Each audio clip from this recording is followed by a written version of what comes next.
ओम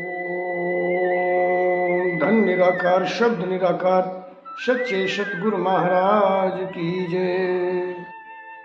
राधे राधे बंधुओं, आइए आपका अपने YouTube चैनल विद्याभाव रूहानी सत्संग में स्वागत है।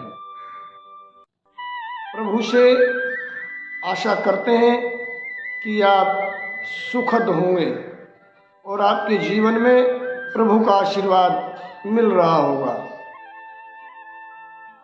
आइए इस संसार में इंसान आया है कुछ करने के लिए, चाहे वो अपना भविष्य हो, चाहे किसी के जीवन को सही दिशा देने का मार्ग हो, चाहे किसी के जीवन में चंद लम्हे अगर खुशियों के हम दुख सह करके भी दे पाएं तो हमें करना चाहिए। क्योंकि जो इंसान दूसरों की खुशियों में खुशियां तलाश करते हैं, वो इंसान इस संसार में किसी मुश्किल से नहीं घबराते, किसी तूफान से नहीं घबराते। वो हमेशा लड़ने की ताकत रखते हैं, वो हमेशा बुलंद हौसले रखते हैं और एक दिन वो आता है कि वो हर मंजिल को पा लेते हैं। आइए इन शब्दों के साथ राधे राधे। मेरे प्यारे श्रोतागणों, परमात्मा की प्यारी साध संगत, हमारे आश्रम के अनुयायियों, आप सब ध्यान दीजिए। हम प्रयास कर रहे हैं कि हमारी जो सत्संग श्रृंखला है वो जन जन तक पहुँचे, इसलिए आप सभी भी इसमें बढ़ चढ़कर और अपनी उदारता से, अपने सहन दया भाव से इस चैनल को सब्सक्राइब करें, लाइक करें और वीडियो को शेयर करें, ताकि ये धर्म चर्चा, ये सत्संग श्रृंखला जन जन तक पहुंच पाए। और इस चैनल द्वारा देखो, इस YouTube के ऊपर, इस सोशल मीडिया के ऊपर हर कोई प्रयास कर रहा है जिसको इसके बारे में पता है। इसलिए अपनी तरफ से सभी कोशिश करते हैं कि अच्छे से अच्छा हो, परंतु ये सत्संग की जो श्रृंखला होती है ये एक अथाह सागर है। इसका पार किसी को ना मिला है ना कभी मिलेगा, क्योंकि ये ऐसा समुद्र है, इसमें जितनी आप डुबकियां लगाओगे उतना ही नया ज्ञान आपके सामने एकदम प्रकाशमय तत्व बन करके आकर के खड़ा हो जाएगा। आइए इसमें थोड़ा हमारी मदद करें। मदद यही है कि इसको जन जन तक फॉलो करें, शेयर करें, लाइक करें। हमारा इंस्टाग्राम भी ओपन है और यूट्यूब भी है। आप इंस्टाग्राम पर भी हमारे सत्संग की कुछ रील क्लिप देख सकते हैं और जन जन तक पहुंचा सकते हैं। आइए आपके परिवार में परमात्मा इस धर्म कार्य के बदले हमेशा सुख शांति बख्शे, यही दुआएं हम अपनी तरफ से आप लोगों के लिए करते हैं। और आइए आज जो विषय है वो एक जीवन को दिशा देने के लिए हमने अपने सत्संग में चुना है उसको। आज क्या आप जानते हैं कि जीवन को दिशा देने के लिए किस चीज की आवश्यकता पड़ती है? चाहे वो भक्ति हो, चाहे वो मतलब भविष्य का, जीवन का कोई भी कार्य हो, अगर हमें उसको दिशा देनी है तो हमें किन किन चीज़ों का उपयोग, किन किन चीज़ों को ठीक करना चाहिए जिससे हमारा जीवन और भविष्य वो एकदम सिक्योर हो जाए, वो एकदम प्रकाश में हो जाए। आइए इसी विषय पर आज चर्चा करेंगे। क्या हमारा आज का विषय यही है कि वो क्या चीज़ें हैं जो जीवन में उपयोग करने से हमारे जीवन को नई दिशा मिलती है, नया हमारे जीवन में प्रकाश होता है। आइए आज इस सत्संग श्रृंखला में आप अपने जीवन को अगर चाहते हैं कि सुंदर तरीके से, बहुत बढ़िया तरीके से हम इसको जिए, तो जैसे बाइसिकल में एक चैन होती है जो पिछले पहिए से जुड़ी और आगे पैडल से जुड़ी है, और वो पूरे पहिए को सर्कल की तरह घुमाते हुए इस स्थान से उस स्थान तक पहुंचा देती है। क्योंकि जीवन का वैभव देखते हुए ऋषि मुनियों ने ये सब यंत्र बनाए हैं दुनिया में, चाहे वो मोटरसाइकिल हो, चाहे वो गाड़ी हो, जो इंसान के अंदर विराजमान एनर्जियां हैं उन्हीं को देख करके ये इस संसार के अंदर सब चीजें बनाई गई हैं। तो ये जो चेन सिस्टम बनाया है, आप समझ लीजिएगा 5 कड़ियों की एक चैन होती है। पहला नंबर आदत, हैबिट, दूसरा नंबर हमारी सोच, और तीसरा नंबर हमारा व्यवहार, और चौथा नंबर हमारा संस्कार, और 5वां नंबर हमारा ज्ञान, हमारा गुण। अगर ये कड़ी आपके पास हैं और इनका सही उपयोग करने का आपको पता है, जैसे एक बाइसिकल हमें इस स्थान से उस स्थान तक पहुंचा देती हैं, उसी तरीके से आपको ये कड़ियां यहां से वहां पहुंचा सकती हैं जिसका आप तुलना भी नहीं कर सकते। और इसमें पहली कड़ी ही आखिरी कड़ी होती है। जैसे चैन को जोड़ते समय ये कड़ी और वो लास्ट वाली कड़ी मिलाते हैं तब लोक लगता है। इधर से गिनोगे वो पहली नजर आएगी, इधर से गिनोगे लास्ट वाली, और इधर से गिनोगे इधर से पहली, और उधर से गिनोगे तो वो लास्ट वाली, क्योंकि उनका कोई भेद नहीं है। इसलिए जो नियम आपका शुरू की चैन में, शुरू की कड़ी में होना चाहिए, लास्ट तक जीवन में वो दृढ़ निश्चय से वो नियम बना करके जब आप चलोगे तो वो कड़ी जुड़ती हुई चली जाएंगी, और एक दिन ऐसा लोक लग जाएगा इन कड़ियों में कि आप अपने जीवन में स्थिर होकर के उस आनंद की प्राप्ति करोगे, उस लक्ष्य की प्राप्ति करोगे जिसकी आपने जीवन में तुलना भी नहीं की। और उसमें सबसे पहले आती है हमारी आदत। आदत भी जिंदगी बदल देती है, आदत भी जिंदगी बदल देती है अगर तरीका सही हो। आदत भी जिंदगी बदल देती है अगर तरीका सही हो, और इस संसार में व्यापक इस जीवन को कर करके छोड़ देती है अगर आपके पास सोच भी सही हो। अगर आदत को ठीक करके सोच को सही दिशा में जोड़ोगे तो आपके जीवन में भविष्य में उद्धार होना बिल्कुल निश्चित है, उसे कोई नहीं रोक सकता। आइए अब इस विषय में थोड़ा चर्चा करें, थोड़ी रोशनी डालें कि आदत कैसे बदले, आदत से हमारे साथ क्या चेंज हो सकते हैं, क्या बदलाव हो सकते हैं, किस तरीके से हम जीवन को लेकर के चल सकते हैं। आइए सुनाते हैं आपको रोज की तरह एक वृत्तांत। बताते हैं किसी प्रांत के अंदर एक राजा था, और राजा की शादी एक उच्च घराने से, क्योंकि भाई राजा था तो शादी भी उच्च घराने से ही होती। उनकी शादी एक बहुत अच्छे संस्कार वान परिवार में हो जाती है, और उनके घर में जो पत्नी आई, कहते हैं सर्वगुण संपन्न जिसको कहते हैं, यानी कि राजा जब अपने समय में बगैर शादी के थे उस टाइम वो ऐसी ऐसी परिस्थितियों का सामना करते थे कि राजा होने के बावजूद भी उन्हें अपने जीवन में बहुत परिस्थितियां, बहुत ऐसी चीजों का सामना करना पड़ रहा था जिससे वे अस्थिर रहते थे।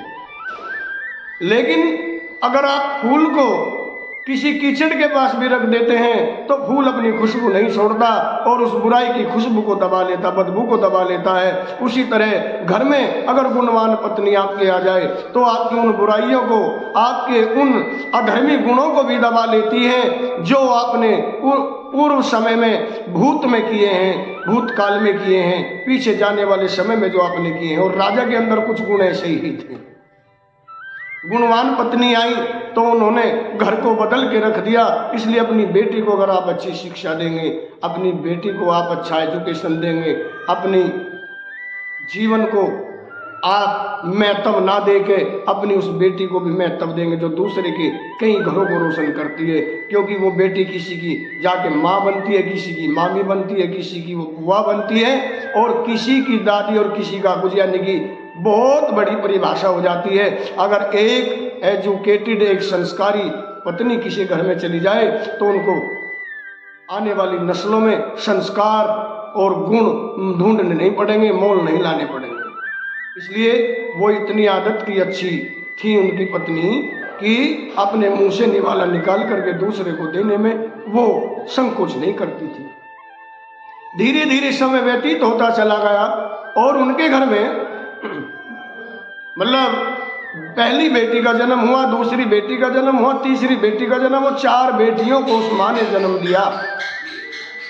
माँ के अंदर तो गुण था, तत्व था गुण का, बुराइयां नहीं थी, अच्छाइयों का वो सर्वगुण संपन्न गुण था उनके अंदर कि जो एक पत्नी में होना चाहिए, एक लेडीज, एक औरत के अंदर होना चाहिए, एक भक्त के अंदर, एक दास के अंदर होना चाहिए, एक पत्नी के अंदर होना चाहिए, एक माँ के अंदर होना चाहिए, एक बहन के अंदर होना चाहिए। वो सब गुण उनके अंदर विराजमान थे।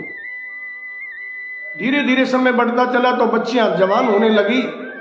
बचपन से ही जब भी माँ बच्चियों के बुरे कोई काम देखती और माँ उनको डांटती तो पिता उनको बार बार हौसला देते कि अब की बार मेरी बेटी को धमका मत देना, कुछ कह मत देना, ये जो कर रही हैं इनको करने दो, ये किस टाइम तक सोती हैं, ये क्या खाती हैं, क्या पीती हैं, कहाँ आती हैं, कहाँ जाती हैं, आप इनको नहीं रोकोगे।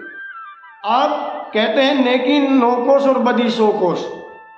बुराइयां बहुत जल्दी असर करती हैं, अच्छाइयां ढूंढने से नहीं मिलती हैं। अच्छाइयों के लिए मेहनत करते करते भी बड़ी मुश्किलों से हाथ लगती हैं। उसी तरीके से रानी जो थी उनके गुण का उन पर असर होना कम हो गया क्योंकि 4 वे और 5वें उनके पिताजी। तो जब बुराई की संख्या ज्यादा हो गई तो अच्छाई क्या करे। माँ तो अच्छा गुण सिखाती थी लेकिन पिता उनको एक्सेप्ट ना करने देता, मानने ना देता, उसका उल्टा ही बोलते हमेशा, जो भी वो उनको समझाती। धीरे धीरे बड़ी होती चली गई।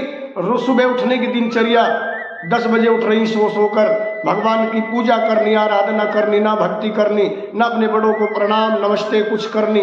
बस सुबह उठे और बेड पे ही खाना, मतलब ऐसी आदतें हो गई। इसलिए आपकी आदत आपको वो बना सकती है। अगर आप जिस बेड पे बैठे हैं अगर वहां भोजन करते हैं तो आपके घर की कभी दरिद्रता नहीं लगेगी, आपके घर की कभी गरीबी खत्म नहीं हो सकती, आपके होते होते काम बंद हो जाएंगे। आप जो शौचालय में जो अपने जूती चप्पल पहन के जाते हैं, अगर आप उनको रसोई घरों में यूज करोगे, अंदर रसोई घर में लेकर के जाओगे तो आपके घर में कभी भी बीमारियां खत्म नहीं होंगी। इसलिए इन आदतों को ठीक कीजिए हैं और अपने सो के उठने के बाद में अपने बिस्तर को सबसे पहले इतना सुंदर कर दीजिए जैसा वो लेटने से पहला था। अगर आप इन चीजों को स्वच्छ रखोगे, छोटी छोटी बातें बहुत बड़ा असर करती हैं, इसलिए ये आदतें हैं। और उधर राजा की लड़कियों में वे गंदी आदत प्रवेश हो चुकी हैं, वो ना बाप को मानती ना पिता को, किसी को नहीं मानती थी। उनके अंदर एक ऐसा जुनून आ गया कि बुराइयों ने इस तरीके से उनको अपने वश में ले लिया कि वो किसी को नहीं ठहराती थी। शादी का समय आया और उन 4 की शादी कर दी गई। जिस घर में की बड़ा गुणवान परिवार था वो भी, और उस घर में धन वैभव की कोई कमी नहीं थी। परंतु जब ये लड़कियां शादी करके वहां गई, ये 10-10 बजे सो करके उठने लगी, पूजा पाठ सब बंद, और उनके घर में बीमारियां जन्म लेने लगी, उनके घर में धन का अभाव होने लगा। और एक दिन ऐसा आया कि जिस घर में वे ब्याही थी वो घर बिल्कुल कंगाली की कगार पर पहुंच गया और वो राजा से रंक बन गए। अब उन्होंने परेशान होकर के इन लड़कियों को इनके मायके में वापसी भिजवा दिया और कहला दिया कि जब हमारी व्यवस्थाएं ठीक हो जाएंगी, स्थिति ठीक हो जाएंगी, हम इनको दोबारा फिर ले जाएंगे, तब तक आप इन्हें अपने पास रख लीजिए। तो जब वे 4 बेटियां पिता के घर आई, मेरे प्रिय श्रोताओं, मेरी प्यारी साथ संगत, उस घर में भी वही होने लगा जो वहां हुआ था। धीरे धीरे बीमारियां, धीरे धीरे लड़ाइयां, धीरे धीरे अशांतियां फैलने लगी, क्योंकि आदत गंदी उनके अंदर प्रवेश हो चुकी थी। और वो राजा भी एक दिन कंगाली की कगार पर पहुंच गया। उन्होंने, वो भगवान विष्णु के परम भक्त थे, वो राजा जिनकी वो लड़की थी, उन्होंने प्रभु की भक्ति में चित्त लगाया, ध्यान लगाया और प्रभु से ये एक अरदास रखी है, प्रभु मेरे किन जन्म कर्मों की, मेरे किस जन्म का ये पाप मेरे सामने आया जो मेरे घर में सब कुछ एकदम समाप्त हो गया, विलुप्त हो गया। प्रिय श्रोताओं, आप ध्यान दीजिए, अगर आपके घर में ये गंदी आदतें हैं, देर से उठना, बड़ों का सम्मान ना करना, अपनी आदतों से लाचार, ये नहीं देखना हमें कहाँ कितना खर्च करना है, कहाँ हमारे घर की व्यवस्था चल रही है, हमारे घर में खाने का है, पीने को है या नहीं है, हम अपनी आदतों से परेशान होकर के अपने शौक के कारण हम हर वो बुरा काम कर जाते हैं जो हमारे चरित्र को भी हीन कर देता है। क्योंकि शौक बुरी आदतों की ही इल्लत है। बुरी आदत से ही शौक पैदा होते हैं, और शौक उतना ही होना चाहिए जिससे हमारे घर की व्यवस्थाओं के अनुकूल सब कुछ चलता हो। अगर हमारी व्यवस्था एक निवाला खाने की है तो 10 निवाला खाने की इच्छा नहीं रखनी चाहिए। इसलिए बुरी आदत, कोई एक ऐसी आदत अपने अंदर मत बनाइए जो हमारे विनाश का काम कर दे। बहुत इंसानों को क्रोध की आदत है, गुस्से की आदत है। अरे कभी सोचा है 10 इंद्रियों का घर्षण, 10 इंद्रियों का घर्षण इकट्ठा होकर के और सारी इंद्रियां काम करती हैं, पूरे शरीर की एनर्जी लगती है, तब क्रोध उत्पन्न होता है। और हम उसको कहाँ लगा रहे हैं? दूसरे का विनाश करने में। क्रोध में किया हुआ फैसला, क्रोध में किया हुआ निर्णय कभी सफल नहीं हो सकता। इसलिए अगर आपको उस गुस्से में लगाना है, उस गुस्से को कहीं लगाना है तो कुछ बनने में लगाइए, कुछ बनने में लगाइए कि मुझे ये बनना है, क्रोध लगाना है तो वहां लगाइए। क्योंकि क्रोध हमेशा बुद्धि का हरण कर लेता है। जब क्रोध आता है तो हमें ये नहीं पता लगता, हमारी बुद्धि इतनी अपहरण हो जाती है क्रोध के वशीभूत कि हमें ये नहीं पता लगता कि हमारी माँ सामने खड़ी है, हमारी बहन खड़ी है, हमारा पिता खड़ा, हमारा भाई खड़ा है, हमें जो बोलना है वो बोल देते हैं। क्योंकि क्रोध बुद्धि का हरण कर लेता है, और बुद्धि का हरण होने से विवेक की कमी हो जाती है, और विवेक की कमी होने से पतन हमारा ही होता है, हानि हमें ही होती है।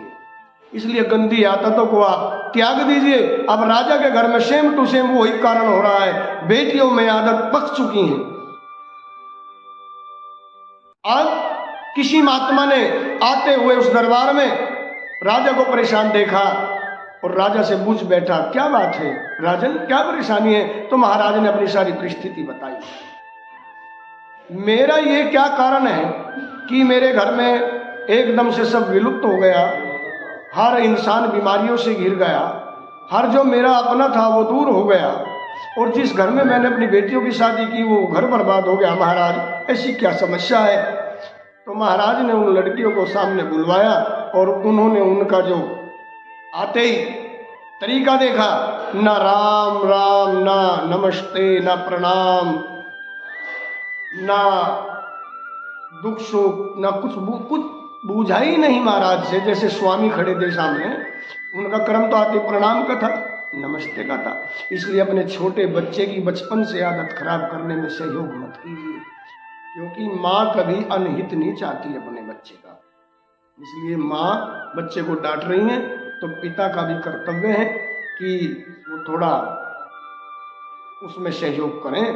बुरी आदतों से अगर आप छुटकारा पा सकते हैं तो बचपन से ही वो बदलनी होती है। तो महाराज ने परख लिया उनको, क्योंकि गुणवान व्यक्ति को समय ही नहीं लगता सामने वाले को परखने में ये क्या है, उसको तो अनुभव हो जाता है ये क्या है। उन्होंने तो चारों का व्यवहार संस्कार देखा, बोल भाषा देखी, पिताजी से कैसे बोल रहे हैं, तो बता दिया कि ये तुम्हारी बेटियों की गंदी आदतों की वजह से विनाश हो रहा है राजन। तो बताते हैं, महाराज ने कोशिश की अपनी बेटियों की आदतें बदलने के लिए, लेकिन बेटियों का जवाब तसल्ली बख्श सुनिए आप क्या था कि पिताश्री, परेशानी में आप हैं, हम नहीं। बुराइयों का सामना आप कर रहे हैं, हम नहीं। और गरीबी को आप भोग रहे हैं, हम नहीं। हमारी जो दिनचर्या है उसमें कमी नहीं होनी चाहिए, चाहे आप भी को, चाहे आपका राज्य भी को, चाहे कुछ भी को। इसलिए माता पिता जिसके घर में बेटी का जन्म, बेटे का जन्म है, वो समझ लीजिए अगर आप अपने बच्चों को बचपन से नहीं रोकेंगे, बचपन से उनको संस्कार नहीं देंगे, तो एक दिन ऐसा आएगा कि भरे बाजार में आपको नीलाम कर देगी ये औलाद। इसलिए गंदी आदत अपने पतन का कारण होता है। इस आदत से राजा को रंग होते देर नहीं लगी, और अगर आपके अंदर आदत स्वच्छ है, साफ है, पवित्र है, तो आपको रंग से राजा बनते क्षण भर की देर नहीं लगेगी। जिसके पास आदत की सच्चाई हो, सोच की उड़ान हो और संस्कार का शास्त्रांत उसके अंदर हो और वैभवता का उसके अंदर एक प्रचार हो और प्रभु का अनुसरण, गुरु ज्ञान लेने की उसके अंदर एक परख हो, तो उस इंसान को कभी भी परमात्मा अपनी निगाहों से, अपनी दृष्टि से दूर नहीं करते। इसलिए अपनी बुरी आदतों को दूर करें। सुबह जो ब्रह्म मुहूर्त में स्नान करता है, 4 बजे स्नान करता है, वो देवों का स्नान होता है। जो 5 से 6 स्नान करता है वो ऋषियों का स्नान होता है, और जो 6 से 7 तक स्नान कर लेता है वो आम इंसानों का स्नान होता है, और जो 7 से बाद में नहाता है वो राक्षसी स्नान हमारे शास्त्र में कहा गया है। इसलिए सुबह आप जल्दी उठेंगे, समझ लीजिए एक सेठ जी दुकान पे बैठे हैं, आप कुछ सामान लेने के लिए गए और सुबह सुबह गए, तो सेठ जी अकेले बैठे हैं, आपको सामान जाते ही मिल जाएगा, और अपने हाथों से सेठ जी देंगे तो अच्छा सामान निकाल करके देंगे। और अगर आप दिन चढ़े लेने के लिए सामान जाए, बाजार में खरीदारी करने के लिए जाएं, उस टाइम आपको 10 ग्राहक और फालतू खड़े मिलेंगे, और 10 नौकर लाला जी के पास दुकान में मिलेंगे, और पर्चा लाला जी को आप देंगे, लाला जी नौकर को देगा, नौकर पता नहीं कैसा सामान घाल रहा है। ठीक उसी तरह जब आप सुबह खड़े होकर के जल्दी ब्रह्म मुहूर्त में परमात्मा से मिलने की कोशिश करेंगे, परमात्मा को भजने की कोशिश करेंगे, उस टाइम प्रभु एकांत में होते हैं, अकेले बैठे होते हैं। जो भक्त सच्चे मन से जैसी पुकार करता है स्वयं उनको फल दे देते हैं। और जो दिन चढ़े, सूरज चढ़े और परमात्मा को जगाने की कोशिश करते हैं, वहां तो फिर उनके गण उनके दास कार्य करते हैं, उनके दास कार्य करते हैं, जिसका जैसे मन में आता है ऐसे फल देते हैं। इसलिए जो सूर्य को जगाने की क्षमता रखते हैं वो भाग्य उन्हीं का उदय होता है। जो सूर्य को जगाने की, सूर्य उदय से पहले उठ करके सूर्य को जगाने की क्षमता रखते हैं, भाग्य उन्हीं का उदय होता है। इसलिए अपनी बुरी आदतों को त्याग दो। आदत ही विनाश का कारण है, आदत ही प्रकाश का कारण है। स्वच्छ आदत आचरण है, जो स्वच्छ आदत का आचरण लेता है वो इस संसार में महर्षि ऋषि मुनियों की पदवी पाते हैं। और जो आदतहीनता विनाश काल है विपरीत बुद्धि, इस आदत के कारण ही विनाश होने लगता है और बुद्धि भी उल्टा काम करने लगती है, विपरीत दिशा में हमारी बुद्धि जाने लगती है जब हमारे घर में विनाश का समय आता है। इसलिए अपने आप को अपनी बुरी आदतों से बचाइए और क्रोध का त्याग कीजिए। क्रोध हमेशा हमारी ही हानि करने वाला एक ऐसा तत्व है कि हमारा ही पतन कर देता है। और ये हमारा ही, अगर क्रोध को सही जगह लगाया जाए, कुछ बनने के लिए लगाया जाए, कुछ पाने के लिए लगाया जाए, तो ये हमारा ही प्रकाश में जीवन उद्धार में ले आता है। तो क्रोध को भी हमेशा, ये एक ऐसी ज्वाला है जो सारी इंद्रियों से इकट्ठा होकर के इंसान के अंदर एकदम प्रवेश करती है। इसलिए आप इस क्रोध जब आ जाए, एकांत में बैठ जाइए, एक कोने में चले जाइए और शांति से एक बार सोचिए क्रोध में कि मैं इस गुस्से को लगाऊं तो लगाऊं कहां। तब आप उसको लगाना सीख जाएंगे तो आपको क्रोध आना ही बंद हो जाएगा। इसलिए मेरी प्यारी साध संगत, परमात्मा की शरण में रह करके अपने बच्चों को बचपन से ही वो शिक्षा दीजिए, वो ज्ञान दीजिए, वो आचरण दीजिए, जिससे कि वो संसार में उन्नति कर सके और कल आपके बाहर आकर के वो ना पड़े जैसे उस राजा की लड़कियां वहां जाकर के गिर गई थी। आप समझ रहे हैं? समझिए, अगर हमारी एक बेटी कामयाब है, हमारी एक बेटी अपने में शिक्षित है और वो कहीं कामयाब है, जॉब कर रही है, कहीं अपना नौकरी कर रही है, और अगर उसके साथ कोई माई पियर में तो छोड़ो, अगर ससुराल में कोई झगड़ा हो जाए, कोई अभद्रता हो जाए, तो वो अपने में सक्षम है उसके साथ आपस में बराबरी में खड़ी होकर के उस समस्या से निपट लेगी, क्योंकि वो खुद में सक्षम है। और अगर आप अपनी बेटी को सक्षम नहीं करेंगे तो वो बेटी आपके बाहर आकर के पड़ेगी। और आप माँ बाप हो, आप निभा सकते हैं, लेकिन आने वाली किसी की भाभी नंद को नहीं निभाती, और कोई भाई भी बहन का नहीं रहता, वो उसी का हो जाता है। इसलिए अगर 4 दिन 10 दिन निभा लेंगे ये लोग, एक दिन फिर क्या कहेंगे कि आप अब हमारा बहुत हो चुका आपका यहाँ, अब थोड़ा हम कब तक निभाए, हमारे भी बच्चे हैं। इसलिए उस बिटिया को या तो उस घर को छोड़ करके बुरी आदतों से बुरे रास्ते को अपनाना होगा, क्योंकि उसको खर्चा पानी पैसे हर चीज जीवन को चलाने के लिए चाहिएगी। तो कामयाब वो है नहीं तो वो क्या करेगी फिर, क्योंकि हमारा ही किया हुआ व्यवहार उसके सामने आकर के खड़ा हो जाता है और उसको उस रास्ते पे धकेल देता है। बाद में हम कहते हैं कि हमारा क्या दोष है। अरे जब बचपन से उनको ठीक शिक्षा नहीं दी, ठीक गुण नहीं दिया, तो दोष क्या हमारा है। इसलिए सबसे हाथ जोड़ करके विनती है कि आप तो स्वयं बचेंगे ही, आने वाली नस्लें भी बचेंगी, क्योंकि एक बेटी कई घरों का दीपक जगाती है। इसलिए अपने बच्चों को, अपनी औलाद को, परमात्मा की सब औलाद हैं, स्वच्छ ज्ञान दीजिए, भगवान का नाम बताइए, भगवान की भक्ति सिखाइए, परमात्मा की शरण उनको आप प्रदान कराने की कोशिश कीजिए। आइए, हमारा यही विषय था कि आदतों से जीवन में क्या हो सकता है। जीवन में आदतों से विनाश भी हो सकता है, और अगर अच्छी आदत है तो प्रकाश भी हो सकता है।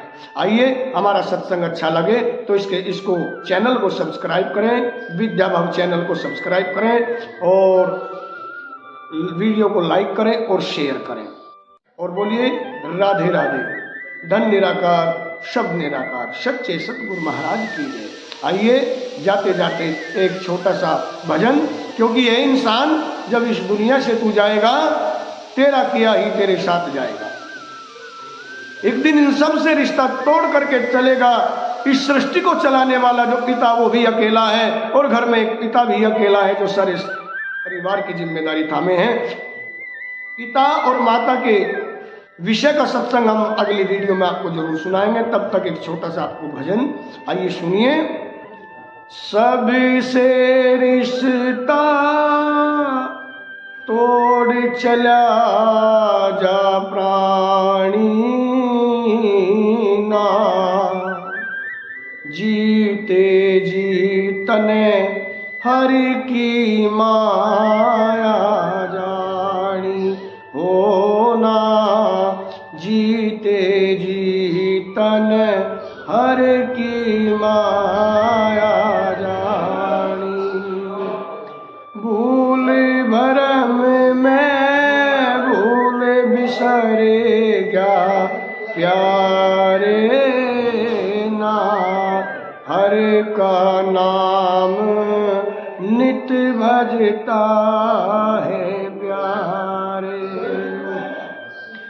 ये दुनिया तो एक दिन आनी जानी ना, जीते जीतन हर की माया जानी।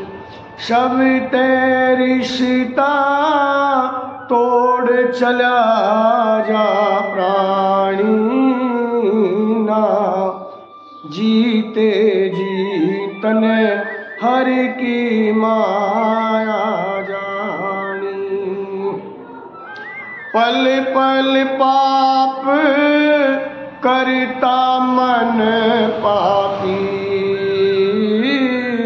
ना, हरि को समझता कैसा मन तेरा पापी।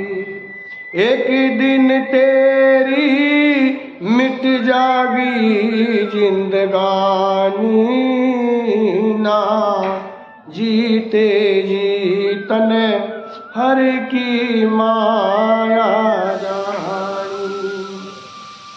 छोड़ बुराई का रास्ता तू प्यारे लगा, नित भजन में जीवन सफल बना रे। क्योंकि तेरी रह जाएगी कहानी, ना जीते जी तने हर की माया जानी। सब ते रिश्ता तोड़ चला रे प्राणी, ना जीते जी तने हर की माया जानी। मात पिता तेरा कुटुंब कबीला साथ नहीं जाने का है, लाया हुआ बस तेरा ही खाने का। इसने तो कभी बाणा लिया ना गाने का, आ गया वक्त अब हर की शरण जाने का। ओ प्रेम सिंह ने भजन लिखा है नूरानी, राज श्री सुनो ईश्वर जगत कहानी। हो न जीते जीतन हर की माया जानी। सब तेरे रिश्ता तोड़ चला जा प्राणी, ना जीते जीतन हर की माया जानी। बोले सच्चिदानंद भगवान की जय। ओम धन निराकार शब्द निराकार सत्य सद्गुरु महाराज की जय।